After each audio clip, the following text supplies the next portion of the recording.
Troisième cours donc de nouvelles technologies et didactique des langues.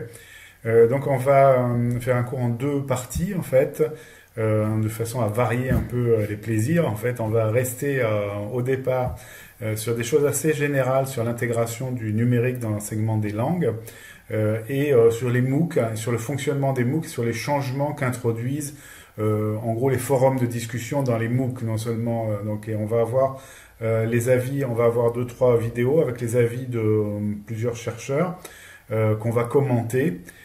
Avant de revenir en fait sur l'utilisation du web social dans l'enseignement des langues à travers les travaux de François Mangenot. Donc on reviendra à la suite, par la suite donc après cette petite série de choses assez générales. On reviendra sur des choses spécifiques, en fait, sur le classement des applications du web social et sur les travaux de François Mangenot, donc qui est un didacticien bien connu, qui a travaillé, qui travaille à l'université de Grenoble. Donc c'est le même MOOC F1 Langue dont on a regardé une première séquence la dernière fois. Avec Thierry Soubrier, hein, c'est l'équipe de Grenoble, Thierry Soubrier, Elke Nissen, François Mangenot, Charlotte Dejean, voilà, donc on regardera plusieurs de leurs travaux puisqu'ils ont pas mal travaillé sur l'hybride et que bien évidemment là on est en ce moment dans un test en grandeur nature de l'hybride ou du distanciel et donc c'est tout à fait intéressant de mettre en rapport ce qu'on est en train de faire avec les points de vue théoriques et toutes les réflexions qu'on a pu avoir sur les formations hybrides au moment où les formations hybrides étaient moins impérativement nécessaires que maintenant. Voilà, donc vous reconnaissez la chaîne YouTube sur laquelle on met en ligne toutes ces vidéos. Donc ici vous avez nouvelles technologies et didactique des langues. N'hésitez pas à regarder hein, si ça vous intéresse politique linguistique. Bon là je viens juste de commencer parce que c'est un de mes cours préférés. Donc j'ai pas pu me retenir de commencer d'enregistrer la première vidéo qui reprend un peu une conférence que j'avais fait dans plusieurs alliances françaises. Je vais l'enrichir après. En fait, il y a un certain nombre de choses dans un certain nombre de questions sur les politiques linguistiques, entre autres des choses sur la Chine, sur le Maroc, voilà, sur des conférences de Serge, un collègue, et le fameux baromètre des langues de Calvet. Donc n'hésitez pas à regarder les autres playlists. Hein. Donc sur l'évaluation et la certification, c'est le cours de Master 2 là, qui vient juste avant le vôtre, là, celui de nouvelles technologies et didactique des langues. Ça c'est un cours de licence qui vous intéressera moins a priori. En fait c'est surtout un travail sur les ressources qu'on peut utiliser en classe de langue. Donc c'est beaucoup de choses sur les vidéoclips à travers TV5 et d'autres exploitations. Radio France Internationale, littérature progressive du français, exploitation de documents qui font partie du patrimoine culturel francophone, et utilisation didactique en classe, donc didactisation de documents authentiques en fait, mais qui ont un petit rapport, ou qui en tout cas essayent de s'ancrer dans le patrimoine culturel francophone. Il y a deux, trois petites choses intéressantes peut-être à regarder là-dedans. Oui, c'est quand même dans la playlist. Les cours en eux-mêmes vous intéresseront moins. Mais il y a des choses que vous avez peut-être déjà regardées d'ailleurs, qui sont Daniel Coste. Donc Daniel Coste, un didacticien assez fondamental, très clair en fait, qui a beaucoup travaillé sur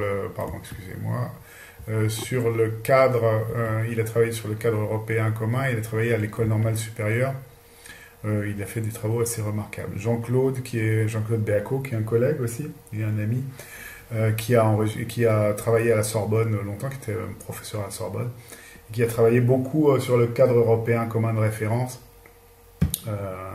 avec le Conseil de l'Europe, qui est l'un des mentors, l'un des directeurs du cadre européen commun de référence et des études préliminaires aussi au cadre, les études préparatoires. Donc je vous rappelle que ça aussi vous pourrez les regarder évidemment sur le site du Conseil de l'Europe. Voilà, donc les cours en eux-mêmes, là je pense que je vais en faire un peu amusant en fait avec un sketch comique de Franjo. Donc si c'est bien, si ça me plaît, je vous le dirai, vous pourrez aller le regarder. Voilà. Et donc chez nous, nouvelles technologies et didactique des langues. Donc je vous ai rajouté un certain nombre de choses à part les cours. Hein. Donc là vous avez les 2 premiers cours. Et vous avez des choses qu'on va regarder aujourd'hui. J'ai commencé à mettre des choses sur l'Afrique en fait.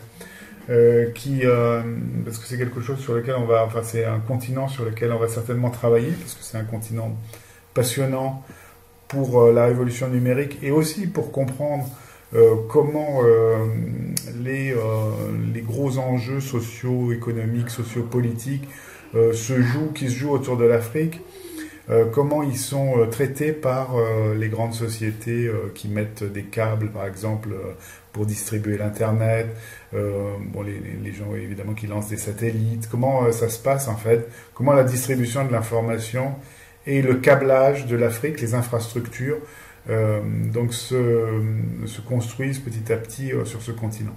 Quels espoirs et quelles angoisses, quelles craintes peut susciter le numérique en Afrique, évidemment. Voilà, donc on a plusieurs choses là-dessus. Là, vous avez des choses extrêmement générales, en fait. Et donc, on va commencer par ça, en fait. Donc, Nicolas Guichon, qui avait écrit un bouquin pas mal du tout, il y a quelques années, et qui, là, donc, parle à l'Institut français, pour l'Institut français.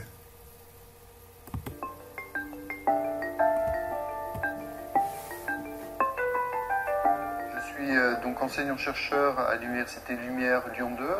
Mes recherches portent en particulier sur le numérique, l'intégration du numérique dans l'enseignement des langues et tout ce qui a à voir avec l'apprentissage médiatisé par les technologies.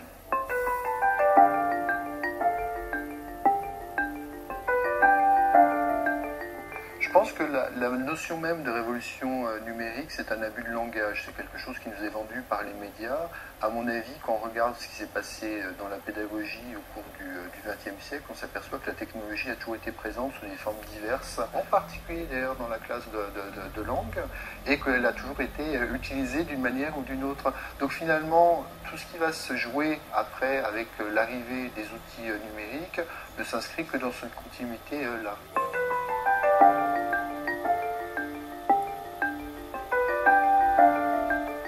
Je pense qu'il y a une différence qu'il faut faire très importante entre les innovations pédagogiques et les innovations technologiques. Les deux ne vont pas forcément de pair. On s'aperçoit qu'il peut y avoir des innovations technologiques tout à fait intéressantes, mais qui ne sont pas forcément porteuses d'innovations pédagogiques. Et un très bel exemple, c'est le tableau blanc interactif qui a été installé massivement il y a 5 ou 6 ans dans beaucoup d'institutions. Et quand on demande aux enseignants si ce tableau blanc interactif est utilisé, on s'aperçoit très rapidement qu'il était ou non utilisé ou détourné comme un vidéoprojecteur.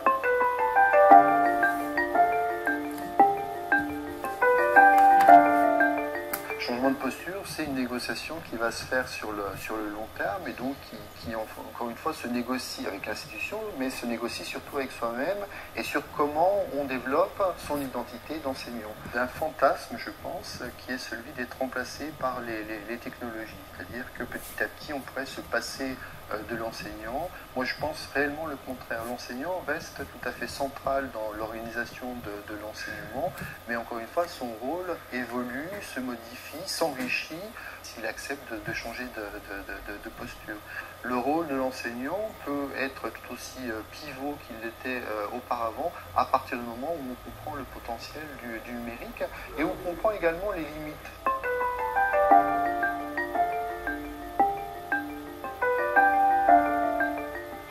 Il y a au niveau des institutions une injonction paradoxale, c'est-à-dire qu'on veut que le numérique soit employé, mais on ne sait pas toujours créer les conditions pour que ça se fasse.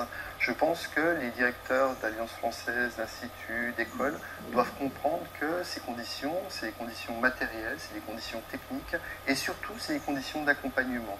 Avoir quelqu'un qui soit une personne ressource dans les différentes institutions, pour accompagner les changements de posture dont nous parlions tout à l'heure, qui sont des changements qui sont lents, mais qui sont, encore une fois, nécessairement accompagnés, parce qu'on ne peut pas demander à des enseignants qui sont en poste depuis 10, 15 ans de changer leur posture s'il n'y a pas un accompagnement technique et humain.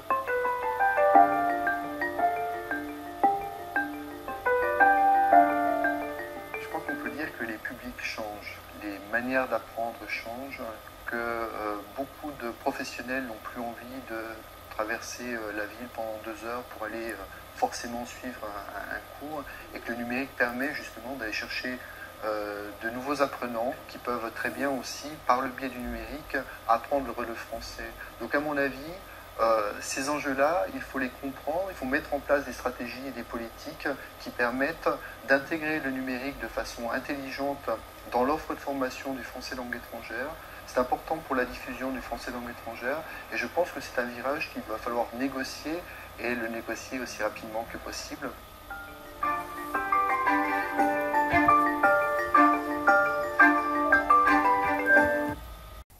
Voilà, donc on est dans des choses très générales, hein, évidemment. Donc vous voyez que bon, Nicolas Guichon vous dit évidemment, comme beaucoup d'autres chercheurs et comme ce que je pense moi-même, évidemment, qu'il n'y a pas de révolution, mais une continuité en fait dans l'intégration du numérique en classe de langue, et que c'est évidemment pas le numérique qui crée de l'innovation, mais qui va permettre probablement une accélération des potentialités d'innovation. Même s'il y a parfois en fait des retours en arrière, on l'a vu avec l'EAO, l'enseignement assisté par ordinateur, on est revenu à des choses qu'on faisait dans les approches audio-orales, des choses extrêmement répétitives, même si la technique avait l'air moderne, c'était pas du tout innovant du point de vue pédagogique. Donc il faut se méfier évidemment des apparences, hein. Il ne faut pas penser que parce qu'on utilise des nouvelles technologies, ça va être moderne. Vous avez vu ce que nous disait Michel Serres, ces nouvelles technologies n'ont pas grand-chose de nouveau, mis à part l'appellation, l'usage malencontreux de technologie, parce qu'en fait ce sont des techniques. Technologie, ce serait un discours sur la technique, et là il s'agit de techniques éducatives. Donc évidemment, par contre, ce qui est très intéressant c'est l'abondance, enfin, l'accroissement, la massification de la quantité de documents qu'on peut avoir à disposition, et qu'on peut mettre à disposition de tout le monde. Là, vous le voyez même simplement à travers nos petites playlists. En fait, on a tout de suite des documents de première main, en fait, faits par des chercheurs reconnus dans le domaine. Bon, pour les MOOC, il y a d'autres choses intéressantes qui vont se passer. On va le voir tout à l'heure dans la conférence d'Anand Agarwal, un des fondateurs d'une grosse boîte de MOOC en Amérique, un des CEO, comme on dirait, Chief Executive Officer je crois que c'est edX, donc, qui est en partenariat avec Stanford. Je vais vérifier, je vous dirai, soit edX, soit Coursera. Donc, on va voir qu'il se passe aussi des choses intéressantes au niveau de l'interaction. Donc vous vous rappelez du triangle de Husserl dont nous a parlé Thierry Soubrier, hein. Donc vous avez savoir, l'enseignant et les apprenants, et donc là il se passe des choses intéressantes aussi entre les apprenants dans leur rapport au savoir, des choses qu'on peut plus négliger en fait, parce que maintenant, mais évidemment, enfin, ça fait un moment, hein, déjà, mais depuis l'apparition de la radio, de la télévision et même des bibliothèques, l'utilisation des bibliothèques, ça fait un moment évidemment que le savoir n'est plus entièrement médié par l'enseignant, que les apprenants ont un accès direct au savoir, et c'est encore plus le cas avec l'internet, etc., et encore plus le cas évidemment avec les smartphones dans la classe, ou avec les ordinateurs connectés dans la classe. Quand je fais un cours, des fois je vois les étudiants vérifier sur leur smartphone si je suis pas en train de raconter absolument n'importe quoi. Donc évidemment, ça change le statut de l'enseignant, et il faut changer de posture enseignante, c'est-à-dire que vous n'êtes plus le détenteur d'une vérité absolue, ou le seul par qui transite le savoir, mais il y a heureusement plein d'autres possibilités d'en acquérir. Alors, il y a aussi des choses assez intéressantes sur les techniques justement qu'on va utiliser, comme par exemple là, Nicolas Guichon mentionne le tableau blanc. Je me rappelle très bien, il y a quelques années, quand j'étais attaché de coopération éducative au Vanuatu, en fait, il n'y avait pas un seul tableau blanc dans tout le Vanuatu. On est aux antipodes de la France. Il y a des coupures d'électricité. Bon, on est obligé évidemment d'avoir un groupe électrogène au cas où ça coupe. L'électricité, il n'y en a pas, il n'y en avait pas à ce moment-là. Dès que vous sortiez de la capitale, à 20 km de la capitale, ou même pas, il n'y avait plus d'électricité. Donc évidemment, vous vous doutez que des tableaux blancs, il n'y en avait pas beaucoup. Donc on m'a demandé, en fait, il y avait des crédits qui étaient très fléchés, curieusement, hein, je veux dire, on a pu avoir une rallonge budgétaire pour équiper l'Alliance française en tableau blanc. Et je pense qu'il s'est passé exactement ce que raconte Nicolas Guichon, c'est-à-dire qu'en fait on l'a utilisé comme vidéoprojecteur, on l'a utilisé de temps en temps pour enregistrer les cours. Vous savez qu'un tableau blanc, ça peut faire beaucoup de choses, un tableau blanc interactif. Ça vous permet d'enregistrer le déroulement de votre cours, de voir quelles notes vous avez pris au tableau, de les faire rentrer dans l'ordinateur, enfin, de dire avec une reconnaissance de l'écriture manuscrite. Donc ça vous permet de garder une mémoire de vos cours et ça vous permet évidemment d'intégrer des vidéoprojections, etc. Mais je crois que finalement cet outil-là, on a pensé au départ que ce serait génial, que c'était merveilleux, que c'était un outil tout neuf, qui allait révolutionner aussi un peu la classe, permettre de se détacher de pas mal de tâches pour l'enseignant. En fait, plus besoin de remplir scrupuleusement un journal de bord ou un agenda, voilà, mais puisque la machine allait le faire toute seule, etc. Donc il y avait pas mal de fantasmes autour du tableau blanc, mais en fait on ne sait jamais quelle technique va prendre ou pas. Je veux dire, le tableau blanc, ça n'a pas très bien pris parce qu'il fallait une formation finalement assez complexe pour les enseignants. Bon, c'est complexe, j'exagère un peu, mais je veux dire, ce n'était pas instinctif. Je veux dire, dès que vous avez une technologie qui n'est pas instinctive, c'est problématique. On n'acquiert pas de façon instinctive, c'est un peu problématique. Et ça, c'est le coup de force, en fait, de plusieurs choses dans l'informatique. L'une des premières choses, probablement, c'est le menu déroulant, une invention de Steve Jobs, donc qui est devenu quelque chose qu'on retrouve dans tous les systèmes d'exploitation, hein, les menus déroulants. Je veux dire, ça nous paraît tellement évident maintenant qu'on ne pense même pas qu'il ait pu exister quelque chose avant. La souris aussi, évidemment, est une invention fondamentale pour accélérer en fait l'ergonomie et l'usage intuitif des machines. Et aussi, évidemment, l'écran tactile. Et vous voyez qu'il y a plein de gens qui vont être capables d'utiliser une tablette ou un smartphone et qui auront du mal à utiliser un ordinateur avec un clavier. Il est bien possible que le clavier tel que nous le connaissons à l'heure actuelle, bon, même si c'est un très bon outil très rapide, il est bien possible qu'il disparaisse ou qu'en tout cas son usage soit beaucoup moins fort dans les années qui viennent. Donc sur le fantasme de remplacement de l'enseignant, on voit bien que oui et non en fait. Je veux dire, on peut s'auto-former, mais c'est quand même toujours très très confortable en fait d'avoir quelqu'un qui vous guide et qui vous montre un peu le chemin. Mais qui doit certainement changer de posture. C'est-à-dire vous laisser construire votre propre compétence tout en étant là pour être prêt à vous guider.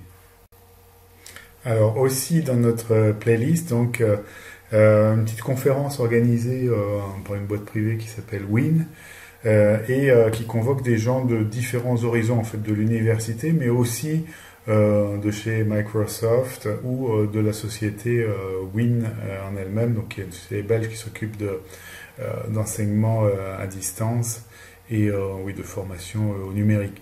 Voilà, donc on écoute ça, et on va le commenter après, bien entendu. L'enseignement tel que nous l'avons connu, en fait, la question n'est pas de savoir s'il était bon ou pas bon, il était bon. Il était adapté, chaque enseignement est en fait adapté à la société et à l'environnement dans lequel il est mis au point et dans lequel il est créé. La question qui se pose, en fait, c'est de savoir si l'enseignement tel que nous l'avons connu est encore un enseignement adapté à la nouvelle société dans laquelle nous vivons, où n'importe qui est connecté avec à peu près n'importe qui, et où une quantité phénoménale d'informations est là. Un meilleur accès à l'information, une éducation plus interactive et une personnalisation de l'information, tout est possible grâce aux TIC. Ces technologies représentent une conception nouvelle de l'élaboration des ressources pédagogiques. Donc en fait, on a un enseignement qui a été conçu parce qu'il y avait, avec ce modèle-là, parce qu'il y avait des problèmes de logistique. Il fallait mettre les enseignants en contact avec les enfants. Donc on a ce concept de classe où les étudiants viennent.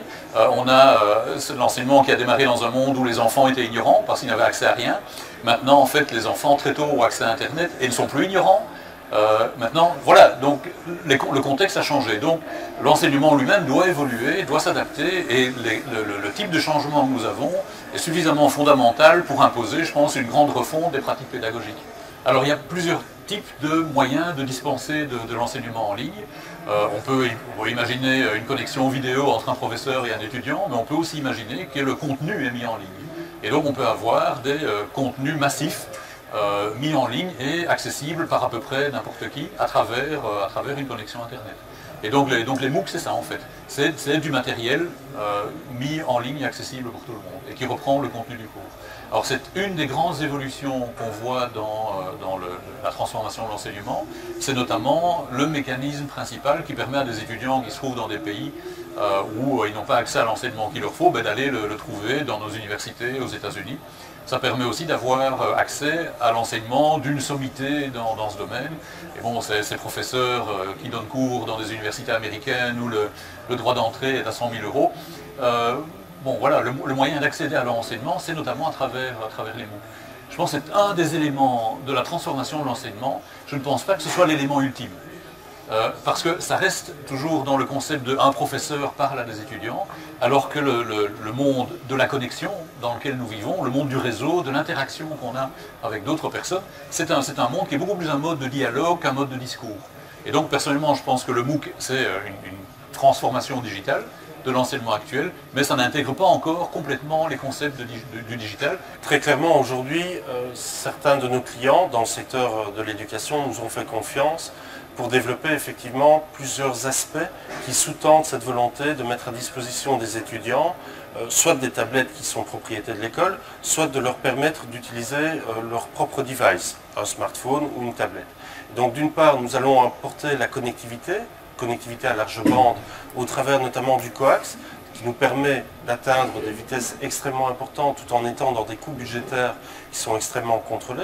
D'autre part, il est important d'équiper les écoles avec un Wi-Fi performant, Wi-Fi sur lequel on apporte une couche de sécurité mais qui permet aux élèves de se connecter et d'accéder à une plateforme commune sur laquelle on peut créer une dynamique intéressante avec le corps professoral, notamment l'accès à du contenu, notamment le vote en ligne, notamment des interrogations en ligne, toute une série de méthodes pédagogiques qui sont fondamentalement différentes.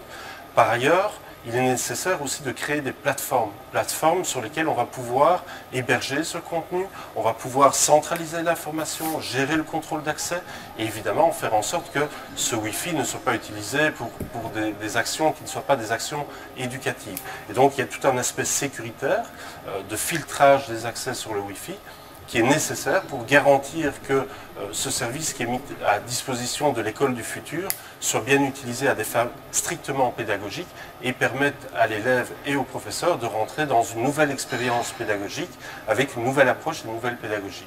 Il y a d'autres partenaires qui développent des couches applicatives, donc des logiciels ou du matériel interactif. Je pense à des tableaux par exemple qui sont totalement interactifs par rapport à un contenu qui est déjà hébergé sur une plateforme. Donc ça permet vraiment de rentrer dans une nouvelle philosophie pédagogique. Je vois l'enseignement comme quelque chose à l'heure actuelle de très normatif, de très cloisonné. Les heures de cours en 50 minutes, on a cours de maths ou on a cours d'histoire. Je vois tout d'abord des classes beaucoup plus interdisciplinaires parce que les contextes sont interdisciplinaires. La théorie, le modèle est une création humaine, elle ne représente pas la vraie vie. Et donc je vois finalement une classe qui sera beaucoup plus en interaction avec le village, la ville, la communauté, la planète. Et donc ça va certainement demander des nouveaux rôles aux enseignants. Ce n'est plus tant de transmettre, tout est transmis, mais plutôt d'essayer de passer de ce savoir transmis à des connaissances appropriées par l'individu et par le collectif.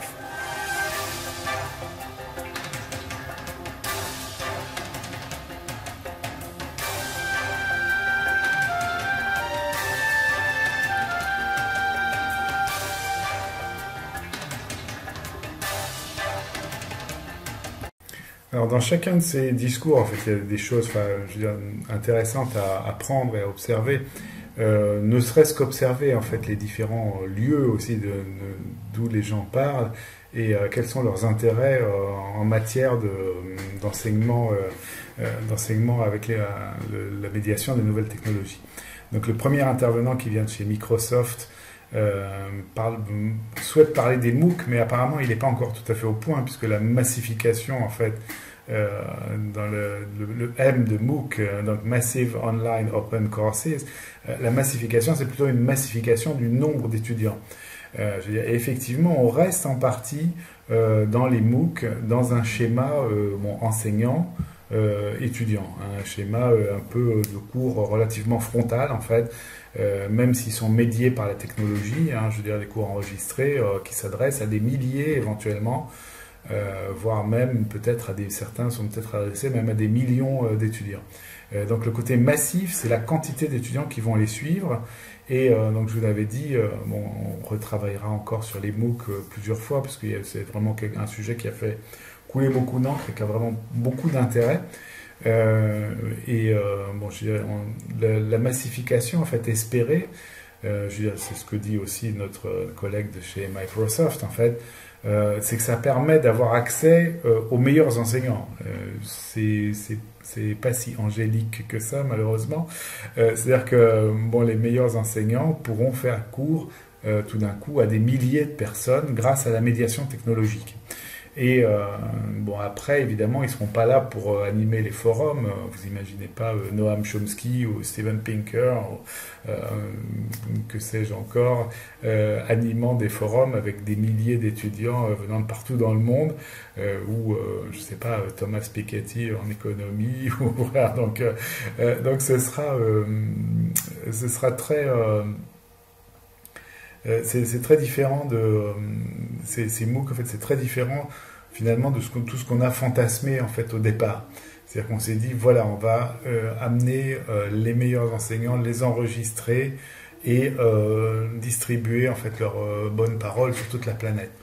C'est pas uniquement comme ça que ça se passe. Évidemment, il faut un rapport direct avec l'enseignant, même s'il se passe beaucoup de choses dans les forums, même s'il se passe beaucoup de choses dans les documents qui sont mis à disposition. Les MOOC, je pense qu'on a eu une certaine désillusion en fait par rapport à leurs usages. Je veux dire, ça va demander en fait un engagement beaucoup plus fort que ce qu'on pourrait penser pour les enseignants de réaliser des MOOC et d'être présents en fait pour avoir une interaction avec les étudiants. Le maître mot, c'est non seulement évidemment diffusion du savoir, mais aussi interaction et une espèce de maïeutique en fait ou de dialectique, de discussion avec les étudiants qui va de réponse à leurs questions, etc., qui va leur permettre d'avancer. Je veux dire, quelque chose qui est complètement de l'ordre du Deus ex machina, comme ça, enfin, la bonne parole qui se diffuse à travers les serveurs, c'est pas si simple que ça. Le deuxième intervenant, là, est très, lui, axé réseau. Je veux dire, on a l'impression que c'est quelqu'un qui est plutôt un spécialiste des réseaux et de la sécurité des réseaux. Vous avez retenu le Bring Your Own Device, BYOD, donc c'est ce qu'on fait maintenant dans beaucoup d'endroits, c'est-à-dire qu'en fait les institutions éducatives se contentent d'avoir un bon Wi-Fi et les étudiants amènent leurs ordinateurs ou leur téléphone portable ou leur tablette, donc c'est ce qu'on appelle BYOD, Bring Your Own Device. Donc lui, il est plutôt axé sur la sécurité et le contrôle des étudiants. Il ne s'agit pas qu'ils aillent regarder n'importe quoi, mais que tous ces réseaux soient bien mis au service de la pédagogie. Ça me fait rire parce que c'est vrai que je crois que Michel Serres, par exemple, est beaucoup moins naïf sur tout ça. Vous savez quand même que l'essentiel de ce qui circule sur les réseaux Internet, c'est de la pornographie ou des choses à caractère plutôt sexuel. Donc évidemment, on n'y échappe pas. Je veux dire, l'être humain est ce qu'il est. Et quels que soient les systèmes sécuritaires, on trouvera toujours bien un moyen de les détourner d'une façon ou d'une autre. Donc c'est assez drôle de voir ce deuxième interlocuteur qui est très très rigoureux. Et c'est vrai que c'est quelque chose qui inquiète beaucoup les parents, entre autres, surtout quand on travaille avec des enfants, évidemment. Le cyberharcèlement, la cybersécurité, il y a toute une série de termes qui sont apparus comme ça, qui reflètent les inquiétudes de beaucoup de gens. Est-ce qu'elles ont lieu d'être ou pas certainement, en partie. Bon, je ne sais pas si c'est, je veux dire, avant la sécurité, on se posait finalement beaucoup moins de questions sur la sécurité ou l'insécurité à laquelle on pouvait être exposé en allant soi-même à l'école. Alors si en s'engageant à travers your home device, à travers on s'inquiète pour la sécurité, ça devient quand même un petit peu inquiétant, un petit peu paranoïde. Ouais. Voilà. Donc c'est la troisième intervention qui me paraît la plus intéressante en fait. C'est celle qui permet enfin c'est celle d'un enseignant de l'université de Liège, je pense aussi, donc qui permet de remettre en question un peu, d'une part, le cloisonnement des systèmes éducatifs, donc pour aller vers l'interdisciplinarité. Et ça, évidemment, l'Internet va le permettre beaucoup, en fait l'abondance de ressources, la possibilité de faire des recherches sur tous les thèmes. Enfin, là, on regardait par exemple avec des licences, faites le travail sur la musique, et comment on pourrait lier ce travail sur la musique, par exemple, avec une connaissance du monde francophone, une connaissance de la géographie de l'Afrique, tout simplement, parce qu'on a des chanteurs, on avait des clips de chanteurs qui venaient de différents pays d'Afrique, du Burundi, du Rwanda, de la République démocratique du Congo.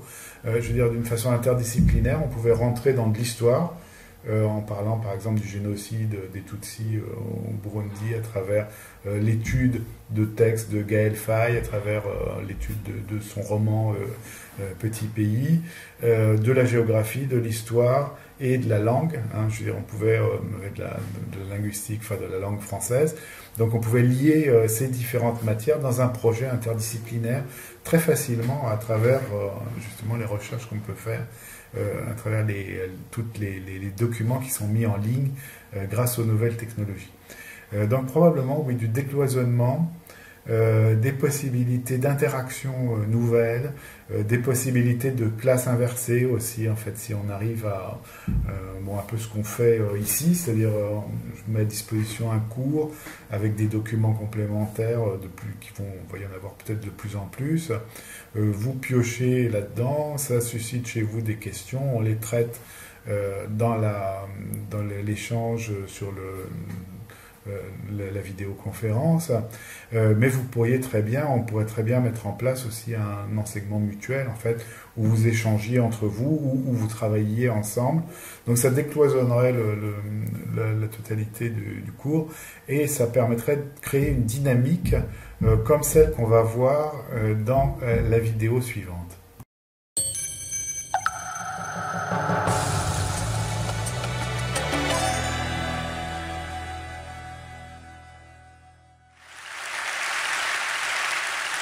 I'd like to reimagine education. Now, the last year has seen the invention of a new four-letter word. It starts with an M, MOOC, Massive Open Online Courses. Many organizations are offering these online courses to students all over the world, in the millions, for free. Anybody who has an internet connection and the will to learn can access these great courses from excellent universities and get a credential at the end of it. Now, in this discussion today, I'm going to focus on a different aspect of MOOCs. We are taking what we're learning and the technologies we are developing in the large and applying them in the small to create a blended model of education to really reinvent and reimagine what we do in the classroom. Now, our classrooms could use change. So here's a classroom at this little three-letter institute in the northeast of America, MIT. And this was a classroom about 50, 60 years ago, and this is a classroom today. What's changed? The seats are in color. Whoop-de-doo. Education really hasn't changed in the past 500 years. I mean, the last big innovation in education was the printing press and the textbooks. Everything else has changed around us. You know, from healthcare to transportation, everything is different, but education hasn't changed. It's also been a real issue in terms of access. So what you see here is not a rock concert. And the person you see at the end of the stage is not Madonna. This is a classroom at the Obafemi Awolowo University in Nigeria. Now, we've all heard of distance education. But the students way in the back, 200 feet away from the instructor, I think they're undergoing long-distance education. Now, I really believe that we can transform education both in quality and scale and access through technology. For example, at edX, we are trying to transform education through online technologies. Given education has been calcified for 500 years, we really cannot think about re-engineering it, micromanaging it. We really have to completely reimagine it. It's like going from ox carts to the airplane. Even the infrastructure has to change. Everything has to change. We need to go from lectures on the blackboard to online exercises, online videos. We have to go to interactive virtual laboratories and gamification. We have to go to completely online grading and peer interaction on discussion boards. Everything really has to change. So at edX and a number of other organizations, we are applying these technologies to education through MOOCs to really increase access to education. And you heard of this example where when we launched our very first course, and this was an MIT Hard Circuits and Electronics course about a year and a half ago, 155,000 students from 162 countries enrolled in this course. And we had no marketing budget. Now, 155,000 is a big number. This number is bigger than the total number of alumni of MIT in its 150-year history. 7,200 students passed the course, and this was a hard course. 7,200 is also a big number. If I were to teach at MIT 2 semesters every year, I would have to teach for 40 years before I could teach this many students. Now, these large numbers are just one part of the story. So today, I'm going to discuss a different aspect, the other side of MOOCs, take a different perspective. We are taking what we develop and learn in the large and apply it in the small to the classroom to create a blended model of learning.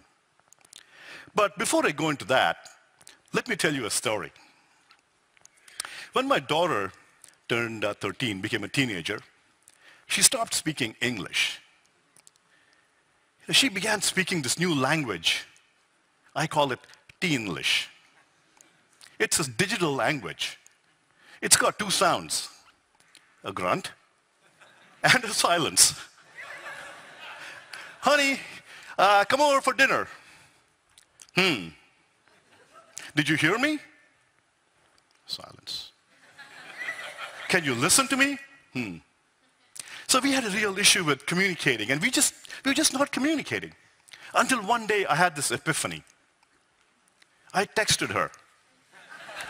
I got an instant response. I said, no, that must have been by accident. She must have thought, it's some friend of hers calling her. Then I texted her again. Boom, another response. I said, this is great.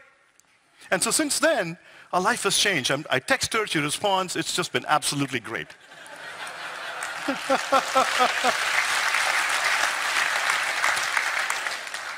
So our millennial generation is built differently.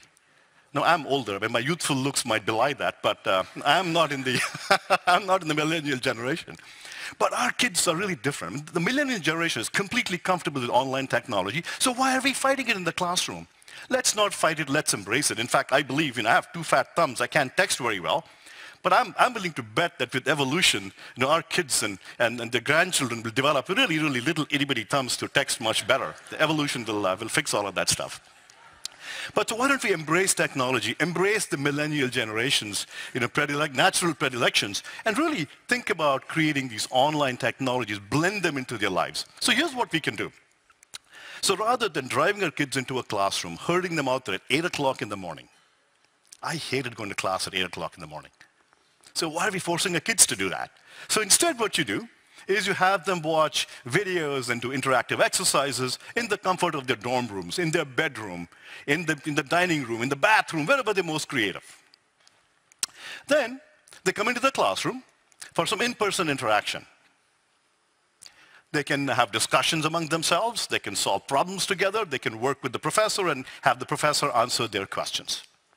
In fact, with edX, when we were teaching our first course on circuits and electronics around the world, this was happening unbeknownst to us. 2 high school teachers at the Sant High School in Mongolia had flipped the classroom, and they were using our video lectures and interactive exercises where the learners in the high school, 15-year-olds, mind you, would go and do these things in their own homes, and they would come into class, and as you see from this image here, they would interact with each other and do some physical laboratory work. And the only way we discovered this was they wrote a blog, and we happened to stumble upon that blog. We're also doing other pilots. So we did a pilot experimental blended course working with San Jose State University in California. Again, with the circuits and electronics course. You'll hear that a lot. That course has become sort of like our petri dish of learning. So there the students would, the instructors flipped the classroom, blended online and in person, and the results were staggering. Now, don't take these results to the bank just yet. Just wait a little bit longer as we experiment with this some more, but the early results are incredible. So traditionally, semester upon semester for the past several years, this course, again a hard course, had a failure rate of about 40 to 41% every semester. With this blended class late last year, the failure rate fell to 9%. So the results can be extremely, extremely good. Now, before we go too far into this, I'd like to spend some time discussing some key ideas. What are some key ideas that makes all of this work? One idea is active learning. The idea here is rather than have students walk into class, watch lectures, we replace this with what we call lessons. Lessons are interleaved sequences of videos and interactive exercises. So a student might watch a 5-7-minute video and follow that with an interactive exercise. Think of this as the ultimate Socratization of education. You teach by asking questions. And this is a form of learning called active learning, and really promoted by a very early paper in 1972 by Craig and Lockhart, where they said and discovered that learning and retention really relate strongly to the depth of mental processing. Students learn much better when they are interacting with the material. The second idea is self-pacing. Now, when I went to a lecture hall, and you were like me, by the 5th minute, I would lose the professor. I wasn't all that smart, and I would be scrambling, taking notes, and then I would lose the lecturer for the rest of the hour. Instead, wouldn't it be nice with online technologies, we offer videos and interactive engagements to students? They can hit the pause button. They can rewind the professor. Heck, they can even mute the professor. So this form of self-pacing can be very helpful to learning. The third idea that we have is instant feedback. With instant feedback, the computer grades exercises. I mean, how else do you teach 150,000 students? Your computer is grading all the exercises. And we've all submitted homeworks, and your grades come back 2 weeks later. You've forgotten all about it. I don't think I've still received some of my homeworks from my undergraduate days. Someone never graded. So with instant feedback, students can try to apply answers. If they get it wrong, they can get instant feedback. They can try it again and try it again. And this really becomes much more engaging. They get the instant feedback. And this little green check mark that you see here is becoming somewhat of a cult symbol at edX. Learners are telling us that they go to bed at night dreaming of the green check mark. In fact, one of our learners who took the circuits course early last year, he then went on to take a software course from Berkeley at the end of the year. And this is what the learner had to say on our discussion board when he just started that course about the green check mark. Oh God, have I missed you. When's the last time you've seen students posting comments like this about homework? My colleague Ed Bertschinger, who heads up the physics department at MIT, has this to say about instant feedback. He indicated that instant feedback turns teaching moments into learning outcomes. The next big idea is gamification. All learners engage really well with interactive videos and so on. They would sit down and shoot alien spaceships all day long till they get it. So we apply these gamification techniques to learning, and we can build these online laboratories. How do you teach creativity? How do you teach design? We can do this through online labs and use computing power to build these online labs. So as this little video shows here, you can engage students much like they design with Legos. So here the learners are building a circuit with Lego-like ease. And this can also be graded by the computer. Fifth is peer learning. So here we use discussion forums and discussions and Facebook-like interaction, not as a distraction, but to really help students learn. Let me tell you a story. When we did our circuits course with the 155,000 students, I didn't sleep for 3 nights leading up to the launch of the course. I told my TAs, okay, 7 by 24, we're going to be up monitoring the forum, answering questions. I had answered questions for 100 students. How do you do that for 150,000? So one night I'm sitting up there at 2 a.m. at night, and I think there was this question from a student from Pakistan. And he asked a question, and I said, okay, let me go type up an answer. I don't type all that fast, and I begin typing up the answer. And before I can finish, another student from Egypt popped in with an answer. Not quite right, so I'm fixing the answer. And before I can finish, a student from the US had popped in with a different answer. And then I sat back fascinated. Boom, boom, boom, boom. The students were discussing and interacting with each other, and by 4 a.m. that night, I'm totally fascinated, having this epiphany. By 4 a.m. in the morning, they had discovered the right answer. And all I had to do was go and bless it, good answer. So this is absolutely amazing, where students are learning from each other, and they're telling us that they are learning by teaching. Now, this is all just not in the future. This is happening today.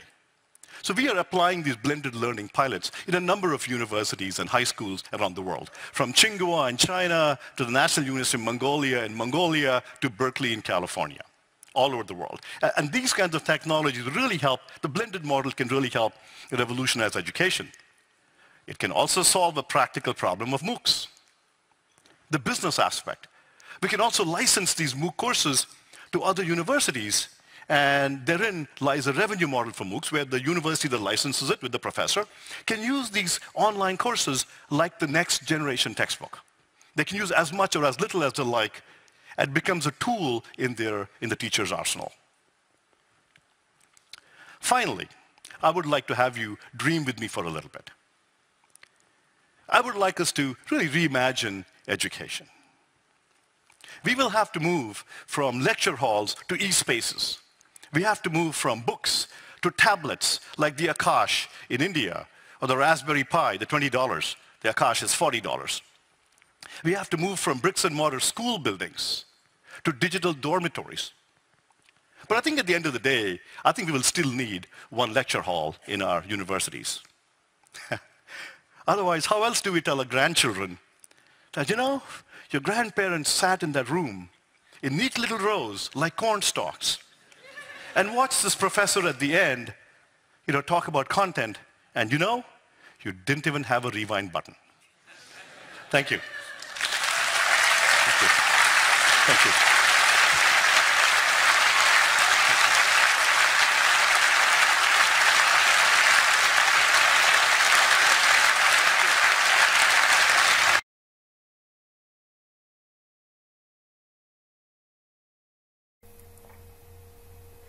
Donc, excellent orateur, Anant Agarwal, donc, qui est le CEO de edX, donc une grosse boîte de MOOC dont on regardera un petit peu le site web tout à l'heure, qui s'est positionné, et cette société donc, qui produit des MOOC, qui est évidemment basée en Californie, dans la Silicon Valley, donc s'est positionné vraiment sur le haut de gamme en fait des universités. Vous savez que il y a des systèmes de classement des universités qu'on a, qu'aux États-Unis c'est très très important en fait. L'université dont vous sortez conditionne complètement votre réussite sociale et professionnelle à peu de choses près. Donc évidemment tout le monde veut aller à Stanford, à Berkeley, au MIT. Donc il y a un certain nombre de musts comme ça, à Harvard, donc qui sont dans le haut du classement en fait. Et c'est pas forcément pour la qualité de l'enseignement ou pour son côté innovant, mais c'est vraiment parce que c'est l'usage, en fait, et c'est parce que c'est là qu'on se fait un bon carnet d'adresses et ainsi de suite. On est dans le domaine de la reproduction. C'est pas des mauvaises universités du point de vue des contenus, et des fois elles peuvent être très innovantes, mais c'est pas toujours le cas. Agarwal, il pointe le faible renouvellement des techniques éducatives, et c'est vrai qu'il y a beaucoup d'endroits où on fait encore des cours magistraux, donc avec ce petit détail comique, maintenant les sièges sont en couleur au lieu d'être en bois comme par le passé, donc évidemment, mais à part ça, rien n'a changé.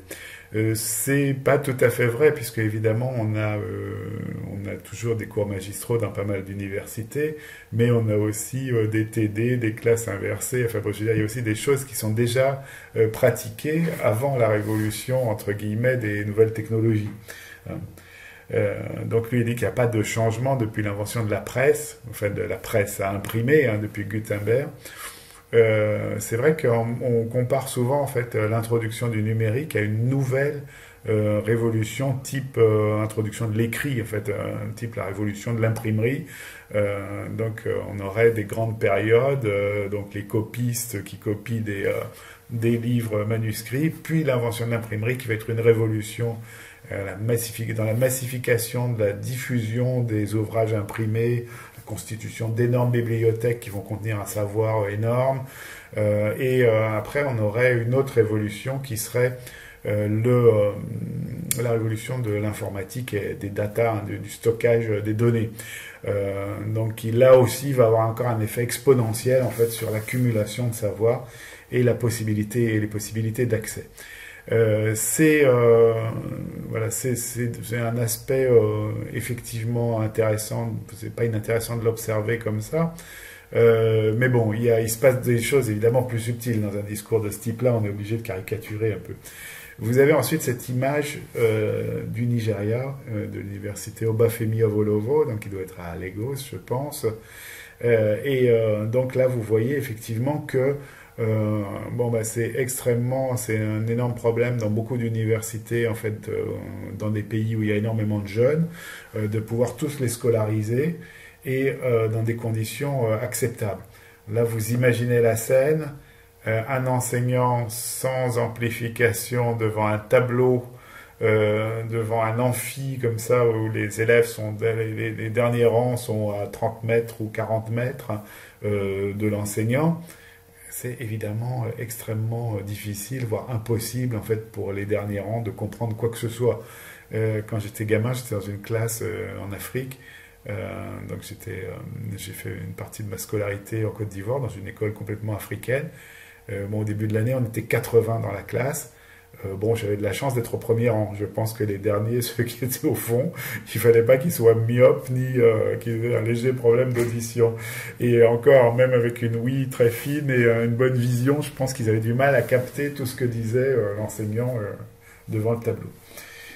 Voilà. Donc on est effectivement là, il y a des choses qui sont potentiellement solubles, enfin qu'on peut résoudre potentiellement à travers les nouvelles technologies. Ça va entraîner d'autres types de problèmes, l'accès aux nouvelles technologies, les infrastructures, le coût, et aussi l'aspect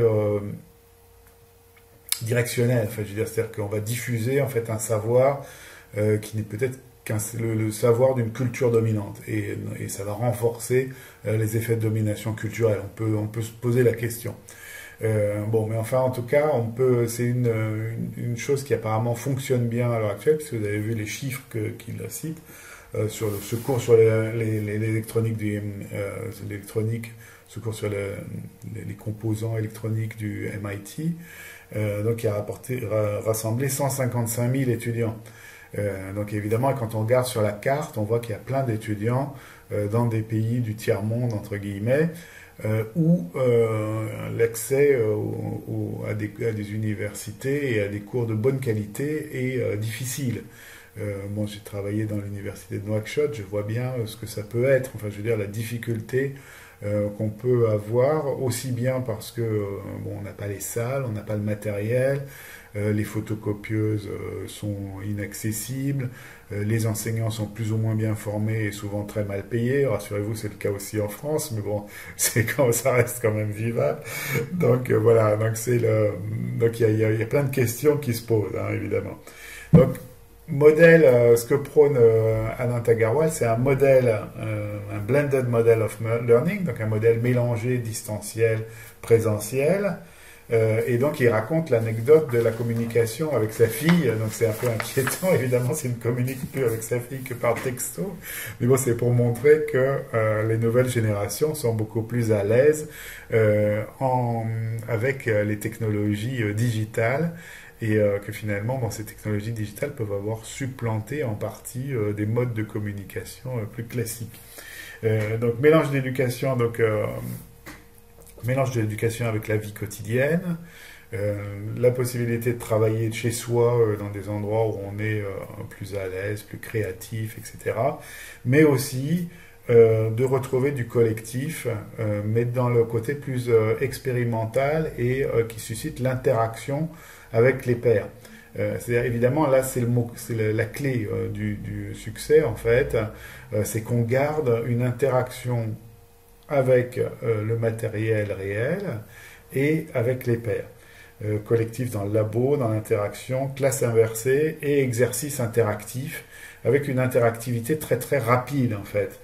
Donc, apprentissage actif, des séquences mélangées. On retrouve un peu ce qu'on a vu à travers des travaux sur la cognition de Dehaene, en fait, de Stanislas Dehaene. Je vous ai peut-être montré la vidéo, où je l'ai montré en tout cas à d'autres étudiants. Éventuellement, là, on y reviendra si vous ne l'avez pas vu. Donc, qui montre qu'en fait, ce mélange en fait, entre contenu puis un testage ou autotest, en fait, avec des exercices éventuellement autocorrectifs qui sont corrigés très très rapidement, est probablement ce qu'il y a de plus efficace dans la fixation des connaissances, dans la capacité des élèves, dans le développement de la capacité des élèves à enregistrer des connaissances. En fait, on leur donne du contenu sous une forme assez brève, puis on teste leur compréhension et leur rétention d'informations.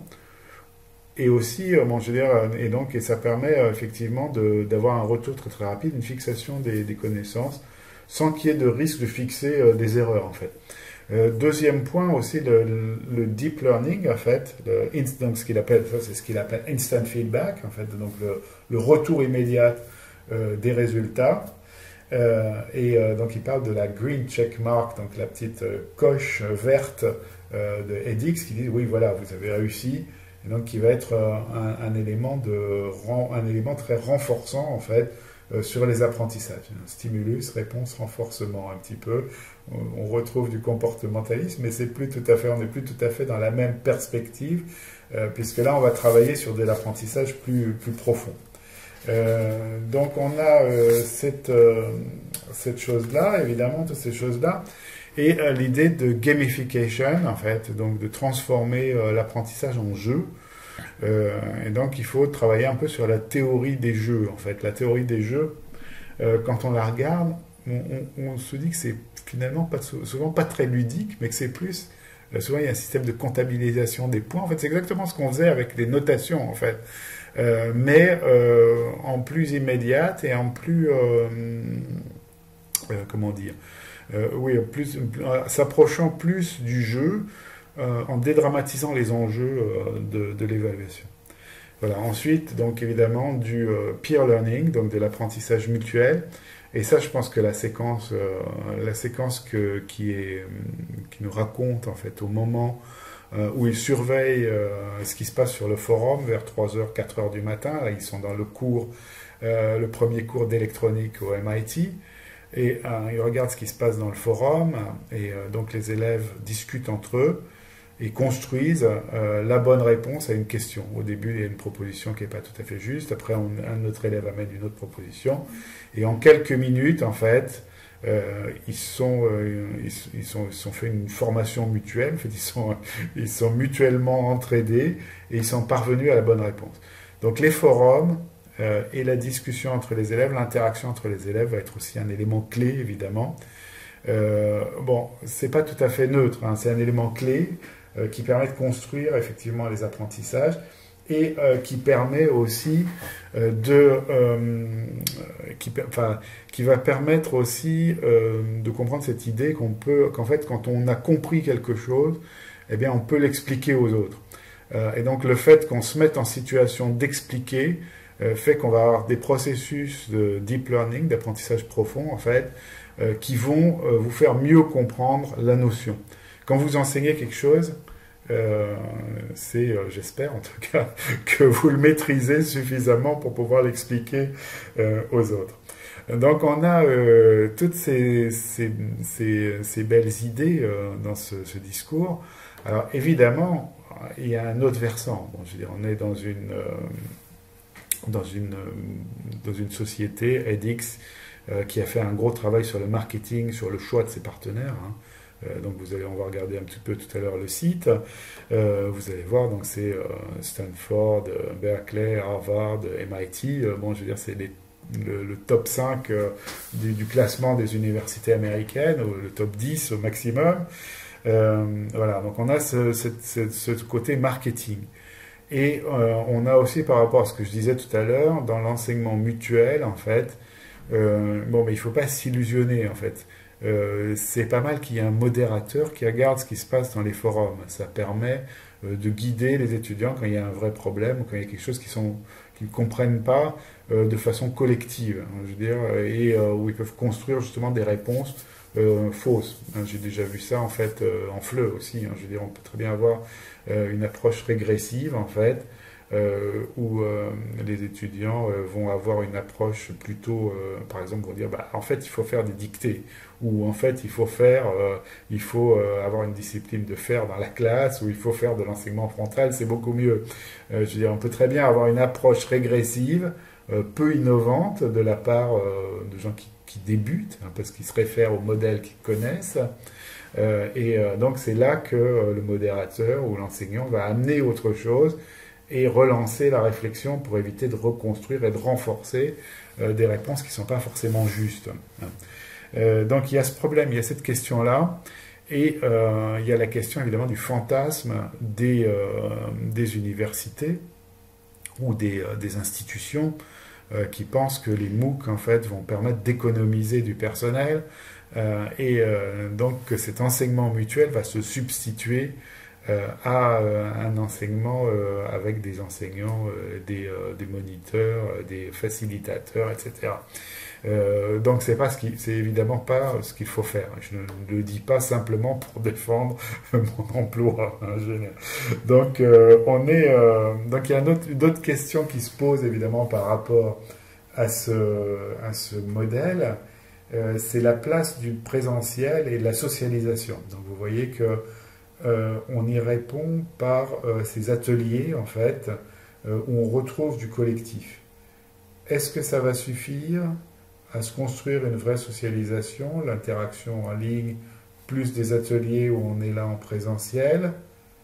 C'est difficile à dire encore pour le moment, je veux dire, parce que nous on s'est construit dans des systèmes différents où on était quand même beaucoup sur les bancs de l'école et on faisait groupe. Je veux dire, on faisait groupe éventuellement d'ailleurs contre l'institution. Je veux dire, on a été, je veux dire, quand vous regardez, je sais pas moi, Harry Potter par exemple, je veux dire, c'est le groupe qui va se construire une identité de groupe avec certains des enseignants et des gens qui les forment, mais aussi éventuellement contre. Je veux dire, le fait qu'on peut se construire aussi contre et pour se révolter. Je veux dire, c'est pas incompatible. Là, on est dans un consensus, on est dans quelque chose d'assez différent. Voilà, moi je me rappelle d'expériences d'école de mon côté, effectivement, où on s'est construit comme groupe, pas contre les enseignants ou contre l'institution, mais quand même en étant assez révolté contre un certain nombre de choses. Donc les rapports, alors ça pose aussi la question du problème des rapports avec la réalité, évidemment, puisque là, quand vous voyez par exemple le travail sur les composants électroniques et les circuits électroniques, le problème de l'expérimentation est toujours un vrai problème. En fait, moi, à mon avis, on ne peut pas remplacer l'expérimentation par une simulation informatique. On ne peut pas remplacer le réel, en fait. On le voit quand on fait des expériences de chimie, quand on fait des expériences d'électronique. Là, ici, c'est bien de manipuler des vrais objets qui sont bien ancrés dans le réel. C'est par exemple le sens de la pédagogie Montessori, où on va manipuler des vrais objets et construire des apprentissages avec des vrais objets et pas avec du virtuel. Donc ça, je pense que c'est là aussi, il y a des choses à penser certainement. Et pour les langues, c'est évident que c'est en situation d'échange réel. Bon, ça peut être médiatisé, hein, je veux dire, par exemple, le cas de la télécollaboration avec une classe de gens qui parlent une autre langue que vous. Là, on est dans du rapport réel avec la langue, même si c'est médiatisé. Voilà. Donc, bon, une dernière question qui peut être un peu problématique dans tout ça, c'est la globalisation, en fait, d'une seule forme de pensée. C'est-à-dire que, bon, là, effectivement, c'est MOOC, en fait, 155 000 personnes qui apprennent les circuits électroniques. Bon, sur les circuits électroniques, il n'y a pas trop de discussion philosophique, je pense. Mais quand même, on impose un mode de pensée, un mode de consommation aussi. Donc ça va poser un problème sur la diversité à un moment ou l'autre. La diversité n'est pas inutile du tout. Enfin, je veux dire, la diversité, c'est... bon, je veux dire, on peut parier que les êtres humains resteront divers, mais c'est très important, en fait, la diversité dans tous les domaines. Je veux dire, nous, enfin, moi, j'ai travaillé longtemps au Vanuatu. Au Vanuatu, par exemple, bon, on faisait un rapport, partout, on fait un rapport entre la biodiversité et la diversité culturelle. La biodiversité, en fait, ça permet de beaucoup mieux résister aux catastrophes naturelles, aux changements, etc. Vous avez, par exemple, au Vanuatu, il y a un truc essentiel, c'est le kava, c'est une boisson rituelle qu'on boit à la tombée de la nuit, hein, plutôt entre hommes, malheureusement, bon, c'est un peu macho, mais bon, on le boit pour rentrer en contact avec ses ancêtres et se détendre et discuter à voix basse, dans le noir, d'ailleurs pratiquement dans des bars qu'on appelle des nakamas. Et donc c'est très important d'avoir cette racine qu'on peut broyer, qu'on broie pour faire le kava. Donc les anthropologues observent ça, observent les îles et voient qu'on cultive une vingtaine de variétés en fait de kava. Et ils se disent, mais si on était en Europe, on aurait rationalisé tout ça et on aurait gardé que la variété la plus productive ou celle qui a le meilleur goût, ou on aurait peut-être gardé quelques-unes pour avoir des saveurs différentes ou des propriétés différentes, mais on n'aurait pas gardé 20 variétés. Et puis on se rend compte qu'en fait le Vanuatu est soumis à des aléas climatiques énormes, qu'il y a des tempêtes énormes qui peuvent détruire toutes les cultures, et que donc si on détruit toutes les cultures, pendant des mois, on ne va plus avoir de kava. Donc catastrophe, évidemment. Et là, on s'aperçoit que dans les 20 variétés, eh bien, on en a gardé certaines qui poussent beaucoup plus vite. Donc en 3 semaines, on peut commencer à avoir de nouveau des racines. En les plantant à partir de rien, on peut avoir de nouveau des racines. Donc la diversité est utile pour pouvoir conserver en fait une continuité. C'est pareil que dans l'alimentation. Donc la biodiversité est utile. La diversité humaine aussi est quelque chose d'une grande utilité. Bien, désolé, je me rends compte que je me suis laissé emporter par mon propos, évidemment. Même dans des choses comme ça qui sont normalement répétées, et ainsi de suite, vous voyez qu'on peut se laisser emporter par ce qu'on est en train de dire. Donc, on fera au prochain cours toute la partie qui continue sur les usages du web social.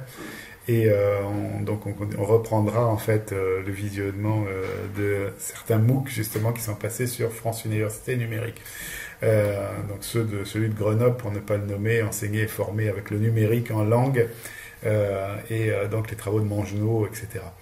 Mangenot, Soubrier, Charlotte Dejean. Voilà, donc là je vous montre en fait rapidement edX.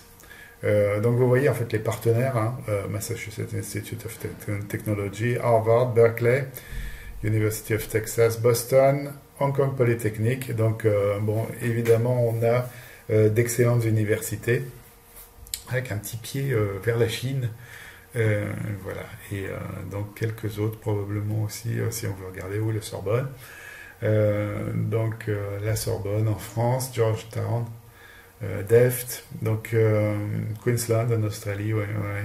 Ah, c'est dommage qu'ils aient pas signé avec Macquarie University, que j'aime beaucoup en Australie.